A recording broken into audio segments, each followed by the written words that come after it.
When we buy a baseball cap, a laptop, or a vacuum cleaner or toy, we don't need to check where it was manufactured. Odds are it was in China. China is by far the biggest manufacturing nation, so much so that it's commonly referred to as the world's factory. It's estimated that almost a third of all manufactured goods are made in China. Manufactured exports account for roughly 26% of China's GDP, and the pattern is showing no signs of slowing down. China makes literally anything you can think of. Consumer goods such as clothes and phones, agricultural equipment, plastics, chemicals, electric vehicles, and yes, millions of toys. The industrial giant is also the world's biggest producer and consumer of steel. Why then is so much stuff made in China? How did it come to be so dominant? Some key reasons include the obvious, such as its huge population and looser systems of regulation. Other factors are equally important though, including the development of an entire production ecosystems, as well as some careful manipulation of the yen.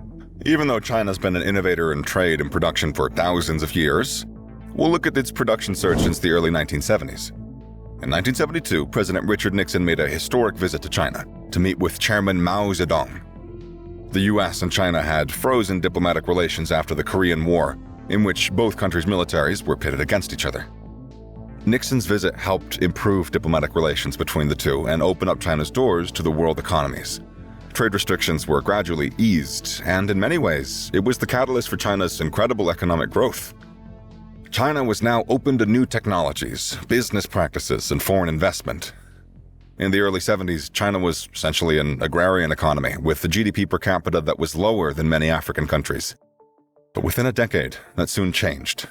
Deng Xiaoping took charge of the People's Republic of China from 1978 to 1989, and this meant opening of the country's doors to the world. The first wave of mass industrialization began, and with it came increased urbanization. China's rate of urbanization was around 3% during the 70s, but by the turn of the decade, it had doubled. Much of this was due to progressive new policies being introduced in the late 1970s. One of the first things that Chinese governments wanted to get rid of was the centralized planning of industries, which was established by Chairman Mao in the 1950s.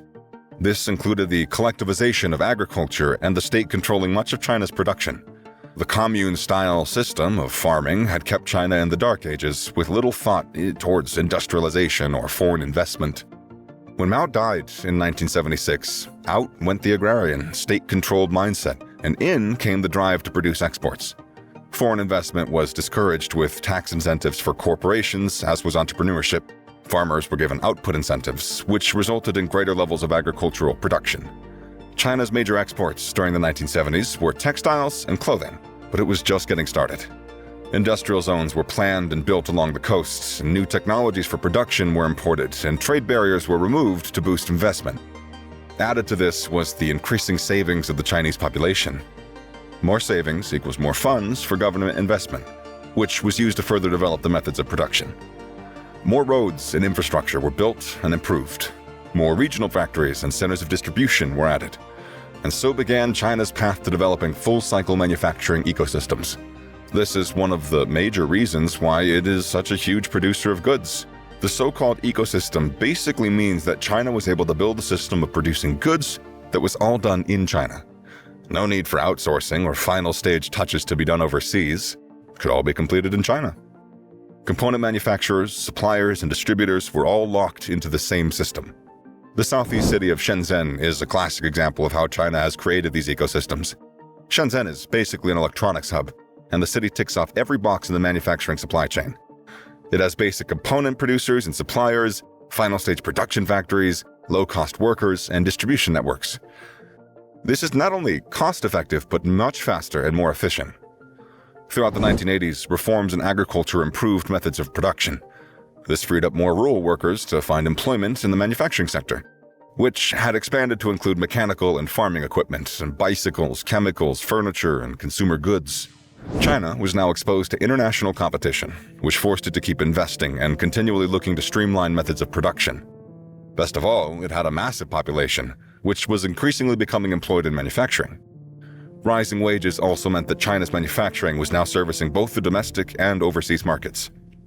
By 1990, China was averaging around 9% in yearly economic growth, a figure that dwarfed the global average of around 3 to 4. In the 90s, China expanded its exports to include household goods such as fridges, microwaves, and laptops. Although its East Asian rivals Japan, Taiwan, and South Korea were also competing in similar markets, China's start-to-finish production system and huge workforce meant it was hard to beat. On top of this was another factor behind China's production boom: loosely enforced manufacturing regulations. Other developed economies had to adhere to strict laws regarding consumer protection, labor laws, and the environment. However, throughout much of the late 20th and 21st centuries, these regulations were seen by many industries as guidelines only and were either vaguely followed or ignored. This not only reduced production costs, but it ensured China had a huge workforce with average wages below the rest of the developing world. In the mid-80s, China further enticed foreign investment by getting rid of the standard double tax on exports, also known as value-added tax or VAT. This was a huge bonus for China-based manufacturers, and it prompted corporations to set up shop on Chinese shores, encouraged by the significant savings from tax breaks. Today, companies with plants and factories in China read like a who's who of multinationals. Hyundai, Apple, Toyota, Samsung, Nestle, and General Motors are but some of the corporations that have operations in China. There have been other significant factors at play behind China's world factory status. As the 20th century drew to a close, China was establishing itself as a major creditor nation. This was largely done on the back of export earnings exceeding imports, coupled with a huge increase in foreign investment. The revenue from overseas investments and exports enabled China to continue investing in its economy and education. More people were entering the workforce with scientific and technology-related degrees. This meant that China could develop more sophisticated and lucrative industries, such as precision tools, automobiles, software, and medicine. Now, some of the world's most high-tech products are made in China. These highly valued products have altered perceptions of China simply being a mass producer of cheap toys and clothes. One anomaly, however, of China being a leading creditor nation has been its relatively low-valued currency. When a country is owed more money than it lends, its currency typically increases in value, such as Germany, Taiwan, and Singapore. However, China was able to manipulate the system by devaluing the yuan and maintaining low prices for its exports. Countries can devalue their currencies by adjusting the exchange rate of their currency against other countries. China also started selling the yuan and buying more foreign currencies, all of which managed to devalue its currency. China's managed to keep its export prices low compared to rivals such as the US. This appeals to overseas consumers while increasing capital for Chinese manufacturers. They can then hire more workers, open more factories, and the cycle perpetuates. What then does the future hold for China's monopoly on mass-produced goods? Well, the main competition will come from countries whose wages are lower than in the developed world, which is just how China started out. Brazil, India, Nigeria, and Indonesia all have quickly developing economies with the potential to become manufacturing heavyweights. Average wages in these countries are also lower than in North America, Europe, or the Asia-Pacific region. However, what these countries don't have is the expertly crafted ecosystem of production that is the driving force in China. That isn't something that can be replicated overnight. China also has the benefit of the world's second-largest population. If there is a bigger supply of workers than the actual demand for workers, wages will remain low.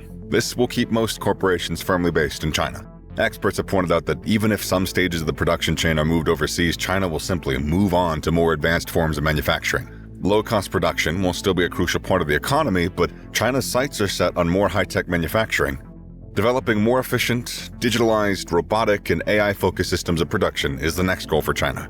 All of which means that the world factory isn't going away anytime soon.